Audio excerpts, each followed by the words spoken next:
welcome to Black, Red, and Blue. We're here today celebrating finally not a draw. Also known as, I don't know if you know this, Steve, it's also called a win. It feels like forever. I didn't know we could do that, or we were allowed to do that. I thought we had to draw or lose. You're not supposed to just have the same score, like 4-4? You know, I thought it was a fairness thing. I heard this league had a lot of parity, so I thought that was just a thing. And every year, one team has to do it. Wales had to be us. So glad to finally get that W. And you know what the best part about this is that pretty much we had our A team out there. Yeah. I would say that when I saw the lineup, you sent me the lineup about an hour before the game, and I saw Nerwinski on there, and I was like, okay. Aside from that, this is pretty much our A lineup. Normally, you would have Totland there. Now, spoiler alert, Nerwinski did great. Yeah, he but did. Still, what's nice about this is we went up against LA Galaxy, who has the second most points out of all the MLS teams. So we know they know how to play ball. It was going to be one heck of a challenge. But somehow, not only did we hold our own, I felt like we actually played well. I wouldn't say we played great, like supremely awesome, but I think we played well. Is that your takeaway too? Yeah, I think that this was, we only had 5 of them, but I think this was one of our best wins this season. And you look at the win against Chicago, and that was just like, I don't know, beating up a little child, but like this felt like a really good team. Like we're going up against, like you said, the second best team in the league according to points. You've got this world beater coming in, this Marco Reese guy that was supposed to come to us, and he went to them, and he was going to blow up the world. You got this other guy, this DP they just signed that is supposed to be the greatest in the world, Paintsill, and it's just like going against the team that's in 13th place. We were on paper supposed to be destroyed. In fact, I did see that Fox, their promotional promo for today's game was Marco Reese sitting on top of the arch.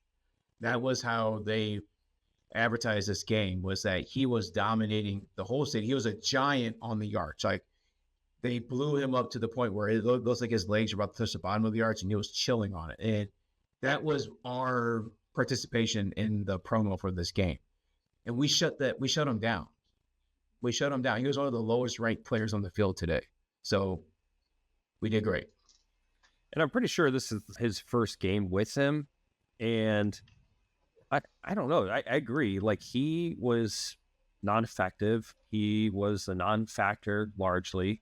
In fact, actually, Paintsill, I felt like was also a minor factor in this game. Like he did not seem scary. Remember last game?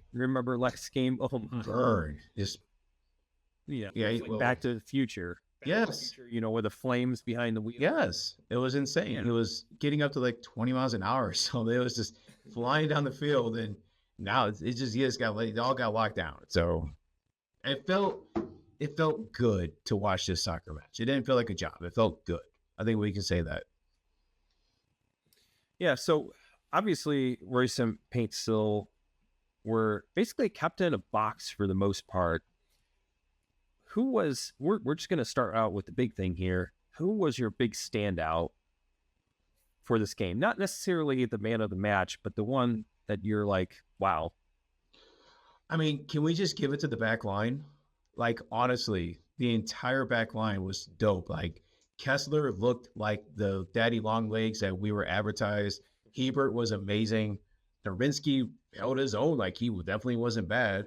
And, like, Horn did good, too. So, like, that entire back line was really good. We didn't see Angry Berkey out there much. The one goal they had against Peck, was outside the box. He just bombed it in like it's going to happen. But that entire back line, I am really happy with the way they played. So, like, honestly, you can give it to the front three. But, like, for me, with how much of a liability that back line was the last couple of games, the fact that they held the second best team in the league to 1 goal, to me, that's it. You got to give it to them. Like, everyone gets a little gold star. What about you? Who was your standout player? I know I cheated by saying, okay, if I got to pick one on the back line, it's going to be Hebert because he gets a lot of hate, but he did really great. So that's a rhyme. What about you? I'm going to save mine here for a minute. just because you brought up the back line, it's a perfect time to talk about these guys. I was actually reading a little bit about Nowinski's press conference. I don't know if you saw this yet. I did not. But basically he was saying that, hey, this meant a lot to me. This was my first start in 7 months. I feel like I have a lot to give. And he was basically saying that I had a lot of motivation. Like I wanted to play for I think he has 2 kids. And this really meant a lot for me. And he really, truly did bring everything he had and left it out on the field. Yeah. Which was awesome to see. I'm not going to lie. For anybody who's heard me before, he has definitely been picked on by myself, especially last year, just because I felt like he was a liability. But today, he definitely wasn't. And I think he earned that start. And he basically earned another chance at perhaps starting again, especially behind Totland. I'm actually glad they rested Totland on a side note, just FYI. Well, he looked rough the last game. He looked exhausted too. Totland did. Yeah. And Hebert, I really like him as a center back. I don't really like him as on the edges. I like him as a center back. He seems like he knows how to block a lot of shots. It's like in every game, he's blocking shots, multiple shots. Yeah. And I love that. And unfortunately, you can't tell how many goals ended up being saved because of players like this, but he just always seems like he's there. So, I've just been mostly impressed with him. And then finally, Kessler seems like he's starting to gel with the back line as well. Oh, yeah. Is that what you've noticed too? Yeah. Yeah, they looked like they were having fun back there. Did you happen to catch the header that Hebert had to deflect the ball out that was coming in for like a good shot? He just stuck his head out there and bombed it out. It was an amazing block. Like that probably could have been a goal, and he stopped it, and he was the reason why that play did not work. So that was great. But yeah, I love seeing Kessler too. So yeah. And I felt like Horn was a little underwhelming, perhaps. I think he did okay. About par average. I did notice it did seem like the back line, we were playing a little bit more defensive instead of having these guys really drive up the wings, except for when Reed came in. He really started driving up the left edge there. Yeah, I did see that. But it did seem like we played a little bit more defensive, just kind of overall. And actually, because you had mentioned this, the kind of segue a little bit into kind of the form that we saw on the field, because one thing you mentioned a lot about is passing. We had a different feel. I feel like a lot of times we take chances to progress the ball forward. So for instance, we're in the middle of the field. We see an opportunity. We try to take it. It might be a 30, 40% chance that the pass is successful. But this time, they almost always took the safety valve. They always passed it back. Did you get that feeling that we just wanted to maintain, well, I say quote unquote possession, even though we're never going to be above 50%. But for City standards, it seemed like we prioritized maintaining possession. Yeah, I would say in the first part of the first half, they were almost at 50% possession. It did look like they were doing a lot of back passing, but I did see a lot of really good passing on this team today. So yeah, I mean, I do agree with you that it did seem like they were trying to increase that possession a little bit, but that was also probably the fact that they can pass better, that they were able to hold on to the ball longer than 10 seconds at a time. We were able to get some deep runs of play going throughout this game too. So yeah. Yeah. So let's take a step forward. What about Durkin and Leuven? What did you feel about these guys this game? Man, I love my Durkin. He's right there. He's a hell of a player out there. And it did seem like Durkin and Leuven now have that defensive midfield just kind of locked down. Like that's their thing now. Like it seems like those two are just compatible now, and they know what they're doing. They're just phenomenal. It really was great to see both Durkin and Leuven have a great day. And you look at the FOTMOP score, like they were both really high today. And Durkin had the most tackles of the day. Of course, he had his yellow. He had to get his yellow, so he's probably on the watch for yellow card accumulation again. And Leuven was just those passes these guys are making throughout today, those two were phenomenal today. So yeah, I love watching. What about you? What did you think about the Leuven and Durkin pairing? Now, they've been on this for a while, but it seems like now they're able to play that defensive mid as opposed to having to come up and play that attacking mid. So I think it was mentioned that maybe it's more comfortable for Durkin than having to come up and actually be that shot taker. So what did you see today? Yeah, so just kind of preface a little bit. I have a signed Leuven jersey in one of my rooms at my office. So I absolutely love Leuven. I think he's a great player. I think he has a lot of talent. I was disappointed actually a few times with Leuven. He seemed like there was one play I'm recalling. It was on our left attacking third. He was wanting the ball as he was going forward, kind of on a run on the wings, and he went off sides. And he was kind of frustrated, throwing his hands up like, hey guys, what are you doing? You should have been passing it to me. But instead of coming back on sides, he was sitting there pouting while we possession. It's not like we turned it over, but we still had possession. He should have been running back, but instead we passed to him, and guess what? Offsides.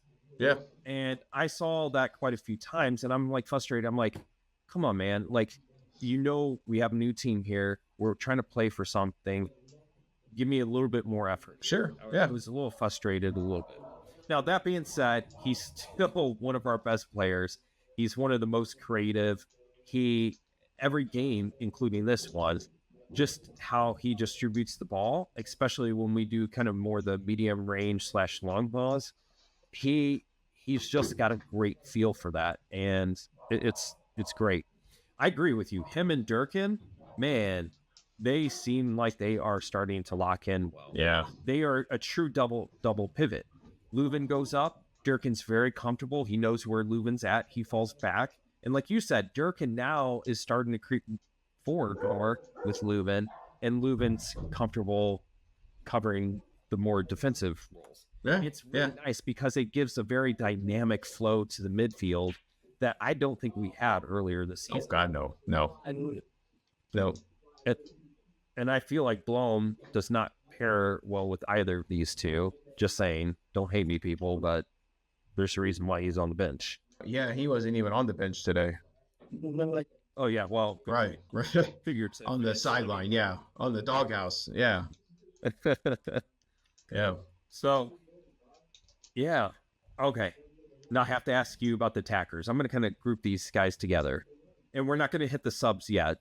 So, we had Betcher, Teuchert, Hartel, and Indy. What was your takeaway with these guys? Betcher just kind of fell into almost like the side. Like, we didn't really see much out of him today. So he was there. He wasn't horrible. Like, first half of the game, he had some really good ball handling skills. He was really good passing. He just I don't think he was involved in the attack really much at all today. And of course, our German front line that's here now, we got a goal out of each of them. So like, they were phenomenal out there. And then Indy, we heard his name a couple of times today. He wasn't a liability for sure. I mean, but there's still a strong pairing out there. And you really felt like they could score at any time today. And like, I keep going back to the passing. They were doing some cross passing, which was really good. They could actually feel like an attack was coming. I think on the first goal, it was just relentless. It was just pass block. And you just knew they were going to score when they came in. When they scored in the 9th minute of the match, you knew that was going to happen then. And then later in the game, that was Reed to Hartel. So like, that was a completely different situation. Just beautiful passing. But like, they were just annoying to the LA defense. Like, I don't think the LA defense gave us enough respect that they probably didn't think we could do anything because, well, right now we have a goal differential of -13. So it was -16 before we came into this match. So like, clearly we don't know how to score, but now we do. So I was thoroughly impressed by the three. What about you? Yeah, I feel like the problem is with the striker, and this kind of happened with Paintsil as well on the reciprocal side.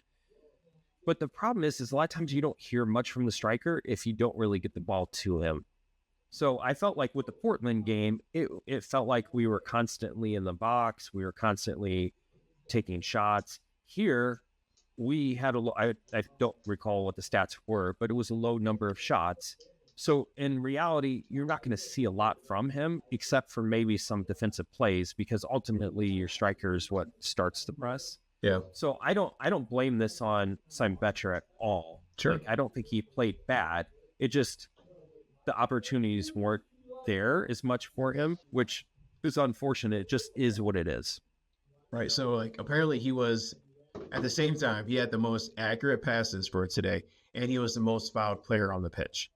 So like he was getting the ball, and clearly they were targeting him. That's how I interpret that. Like as soon as he got the ball, they were either fouling him or trying to get the ball away from him because they knew how dangerous he was. He wound up not having any shots on goal, which I think that's clear. But I remember seeing him on the sidelines trying to dribble around, and he was getting around these defensive players. And so like he was still a presence without, without having that his name on the goal sheet. So yeah. Yeah, and we're going to hit on this in a little bit, but when Klaus comes back to full-time healthy status, I really would love to see both of them somehow on the field, but we'll kind of chit-chat about that in a minute here.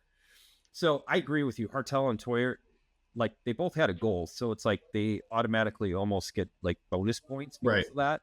I mean, let's face it, us fans, we're very goal-oriented. I mean, goal isn't like, hey, he shoots and scores goals. I mean, like, opportunity goal.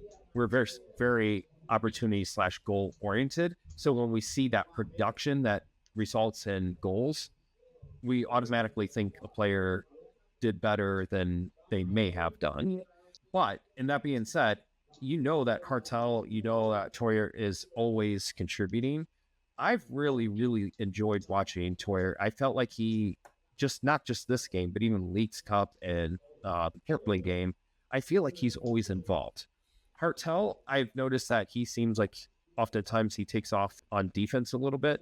Mm-hmm. He's definitely like, sometimes I press, sometimes I don't, which is okay. Maybe he's conserving his energy. Maybe that's a style. But there was a few balls where I was like, man, if he just hustled, he actually would have been able to intercept or get that ball. And it just like, I'm like, I want to run for you almost. Obviously, I could never even come close. But, you know how many shots he had today, Hartel? How many shots? You know how many shots on goal he had? Probably just one, right? Just had one. That's all you need. That's all it took, right? Oh my God, that's insane. He only had one shot on goal, but like, he was out there. He had pretty high defensive numbers today, and that's bananas. He only had one shot, and that's all he needed.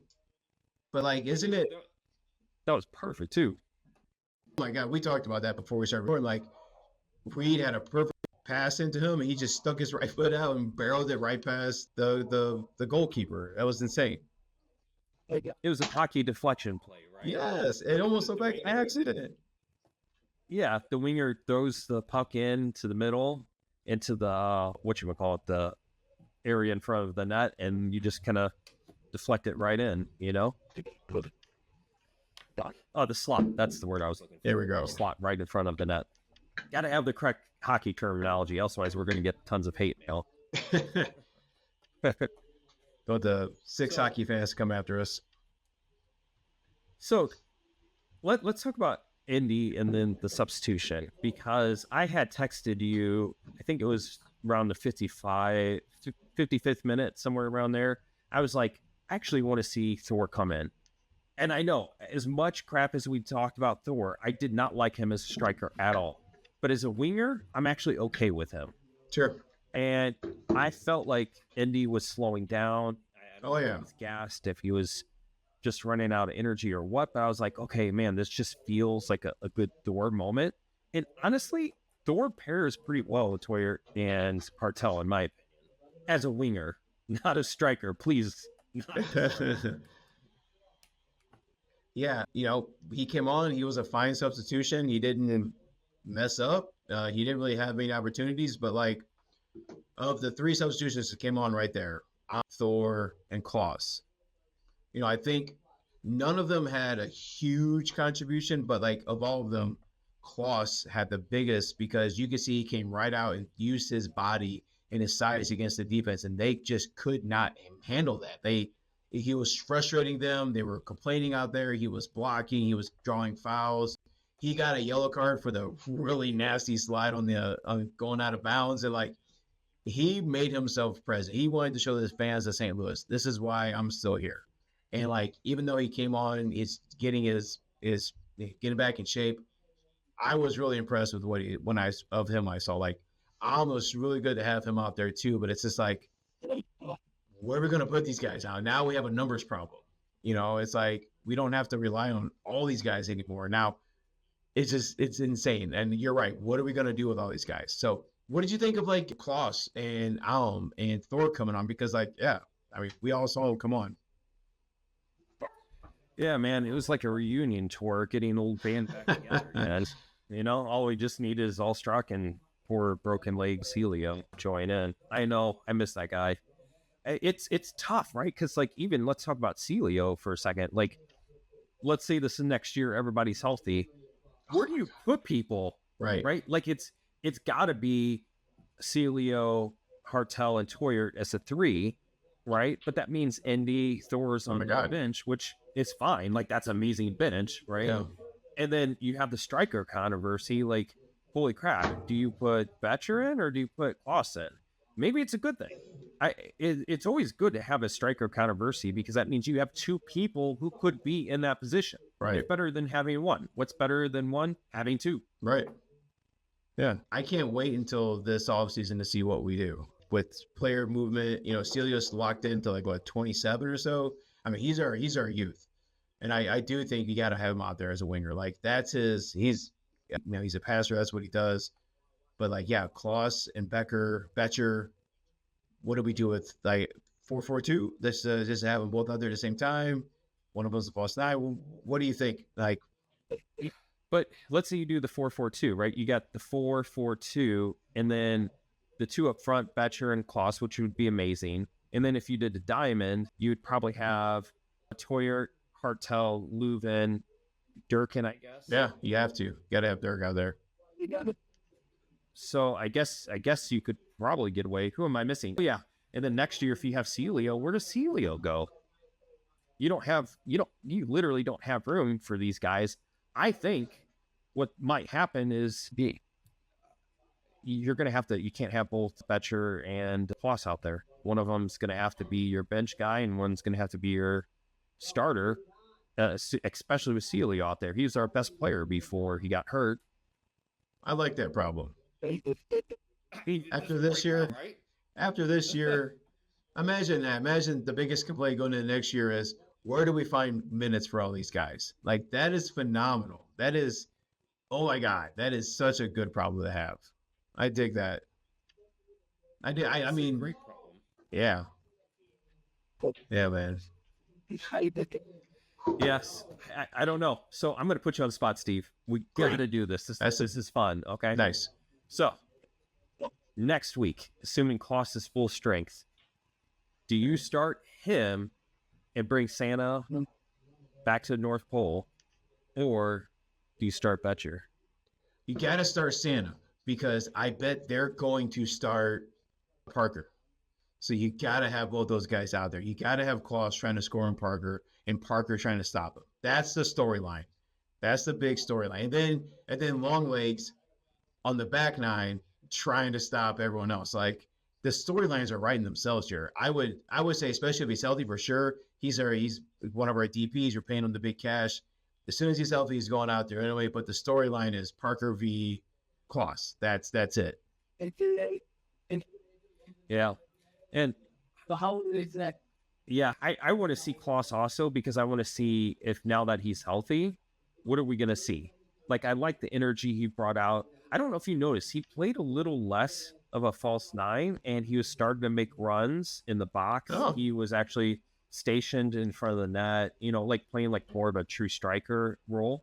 There was times, though, he did kind of fall back into, hey, I'm the false 9 kind of guy.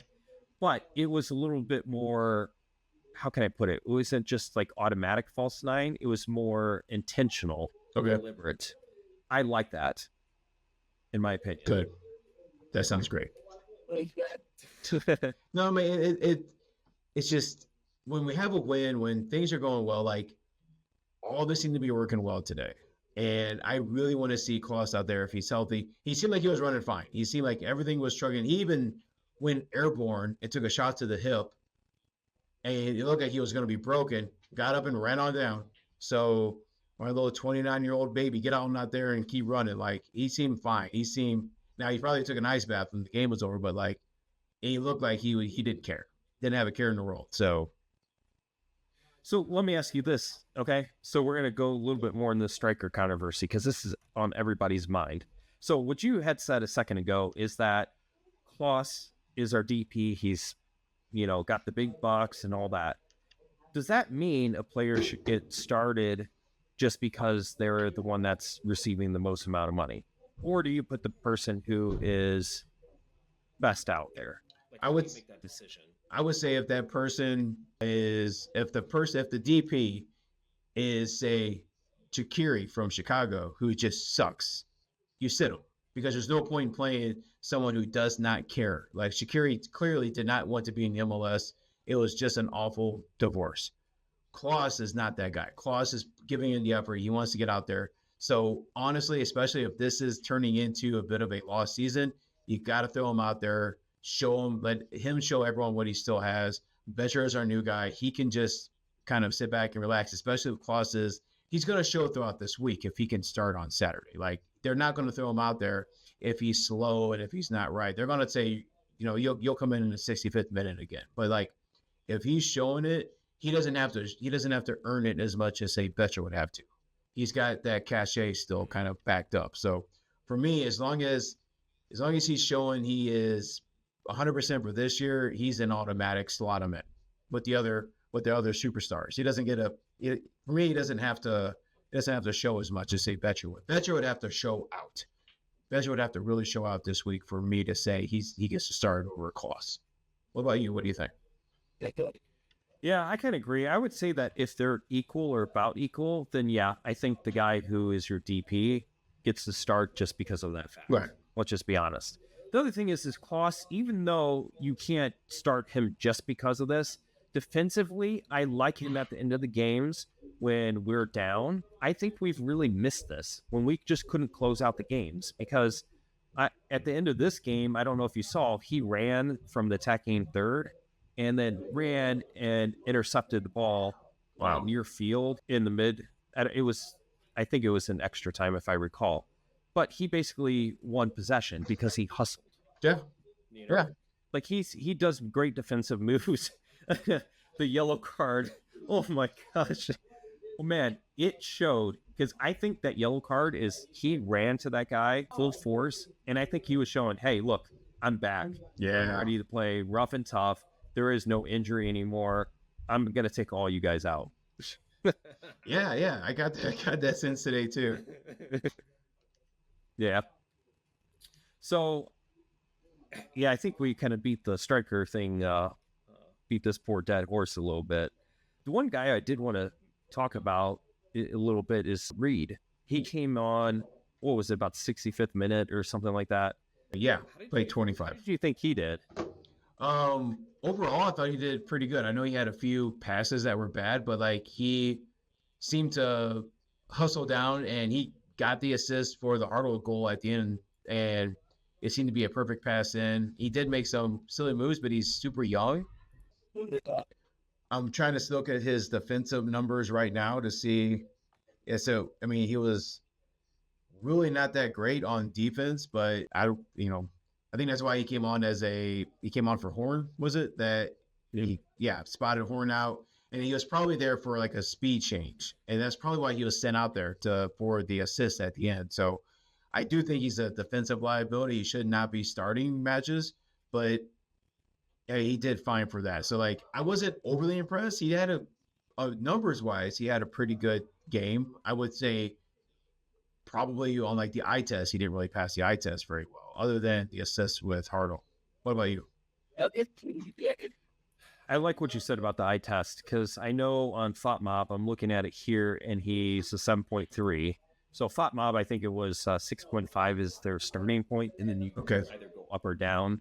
It's like 6.5, 6.3, whatever it is. But the thing is that if we take that assist out, the assist to Hartel that scored that goal. Yeah. If we take that out, I was actually kind of disappointed with a lot of his play. Now, the step back, if we look back at the Portland game, one of the things that I said about him is that he seemed to get gobbled up really quick. And he always had to look for that safety valve constantly. Like he could never, ever do any kind of precision because he just held on to the ball. He was slow to make decisions, and he was getting trapped in our defensive third to the midfield. So this game, there was the pass that he had on the left wing that was before the Hartel goal that he ended up coughing up. And then there was a couple after that as well. I don't think this was his best game. Now, it's tough to tell because like when subs come in, you only get to see them for like 20 minutes. So it's really hard to tell. I would probably, I know FotMob gave him, what did I say, 7.3 or something. I probably would have gave him 6.4, 5, whatever the average is. Personally. Just because I don't think he had the offense there. He did okay defensively. Yeah, I would agree with that. I don't think he was a standout. I don't think he was a 7.3. I think it was he was just there. He was good. Like, he's a professional soccer player. He's expected to make these plays. He didn't stand out much other than that. Yeah. Yeah. So, before we head out today, do you have any closing thoughts or any upcoming coach for a day thoughts? No, I mean, it was good to see the team coming together. Like you said, it was good to see I would say, like, was it like our A- type squad? Like, you didn't have Klaassen there, and we're still missing Nilsson, and we're still missing Celio. So, like, this is the best kind of starting lineup we've had this year for what we're going to have in the future. Like, what we saw at the beginning of the year, everything up to that was almost like last year's leftovers, and this is what we have coming up. And no one was really hurt today. Like, everyone played well. It seemed like everyone wanted to do well. Now, it's going to be really great if we can finally get a win on the road next week. How about that? How we go to Boston and get a win? Like, we're going to ship up to Boston and get a win and come back. Like, we need a road win. For real. By the way, did you know Nilsson got hurt in practice again this week? Are you kidding me? I didn't know that. That's what I heard on another podcast. Is that he got hurt again? So was it tying his shoes this time? What happened? Like, oh my God, as Mr. Glass over here, I'm telling you, it's just, man, when is his contract up? Because like maybe it's time just to cut loose. Like, this poor guy, maybe just to help him out, he should stop playing soccer. He does have to walk when he's 50. He will have to like move around when he's older. Like, oh my God, Nilsson, stop it. Just stop it. It's fine. What? You got that's a great movie. What's the one that was before Mr. Glass with Bruce Willis? Oh my God. I don't remember. Yeah. You guys have to help me out. Yeah, how about Wings a Superhero? It's a great movie. This was before Marvel started the whole thing back. What was it, like 2000? Unbreakable. Unbreakable. That scene where he starts doing the bench presses, we were all him. We're all like, yes, keep adding the weights because I can do it. Except we can't. We would die because we're dumb. But he just kept adding the weights. I love that damn movie, man. That's a great movie. Oh, and then the graphic novels are even better because like you really get to see Mr. Glass like just falling apart. It's phenomenal. Oh my God. Hey, this is a movie podcast now. By the way, shout out to a friend of the pod, River Bears. They were at the game today and they were taking shots from the supporter section. The pitch looked amazing today. Like, it actually looked like a pitch should. It wasn't just weird, soggy bread kind of looking pitch. And it was just beautiful out there. I wish I would have seen it. If you've seen our tweets today, I tweeted out that I picked up my TV from the basement and physically moved it out. We have a pool, physically moved it out to the pool so I could watch the match. Had a speaker out there. But like, it would have been amazing to be at this match today. It was a little hot, a little sunny, nice St. Louis weather, but beautiful, beautiful game. We beat a team from LA at home. We finally didn't draw against the Galaxy. How about that? We finally broke that little streak we had. Heck yeah, man. And thanks for making me jealous. I'm sitting here like painting office that we just had built, and I'm sitting here watching it on a computer screen, and he's over here by the pool with the TV next to the pool. Right. So I'm sure it's not a safety issue, by the way. oh yeah, no. So every time my daughter, especially like, please don't do that. So like I was going to watch it in the house. I have D&D stuff I had to work on. I have schoolwork. I have to do planning for next week. And it was dark in my living room. And I'm like, it's sun. I love being outside in the sun. I'm doing this. So I just grabbed my TV and I was like, I'm doing it. And I just took it out there and turned it on Apple and boom, got to watch it out there. It was dope. I got to tell you, it was dope. So the stadium was cool, but I was in a floaty watching the pool, watching the game. So can't beat that, I guess. Oh, okay. Well, on that note, I can't wait to see how he watches the game next week. Maybe I'll be clothed. Who knows? I mean, it's in Boston, so maybe I'll be floating in like a bean pot. Who knows? You know, or in a vat of awful beer. I don't know what Boston has to be. Tea, I guess. Maybe I'll just have a bunch of tea around me. I don't know. Boston sucks. But our socials, BRB Fancast. We have a website, BRBFancast.weebly.com. You can go on there and message us. We're on Twitter. We're on Facebook. May Zipper and BRB Steve and AJ. Like I keep saying, we're technically on Instagram, but we're there. Well, you can email us. You can call on our voicemail we have. You can message us. We are continuing our interview series. So if you think you want to come on and advertise your supporter group, maybe you're a former player, maybe you're in somewhere cool, or you're just a fan and you really want to chat about this, something AJ and I got really wrong, and you want to tell us, come on, we'll hang out, we'll chit chat, we're fine. You know, come see us on the socials, do our polls. We had 6 responses on our fan poll today, and for the first time ever, we have a 100% unanimous decision for offensive player of the game. Ooh. It was Hartel.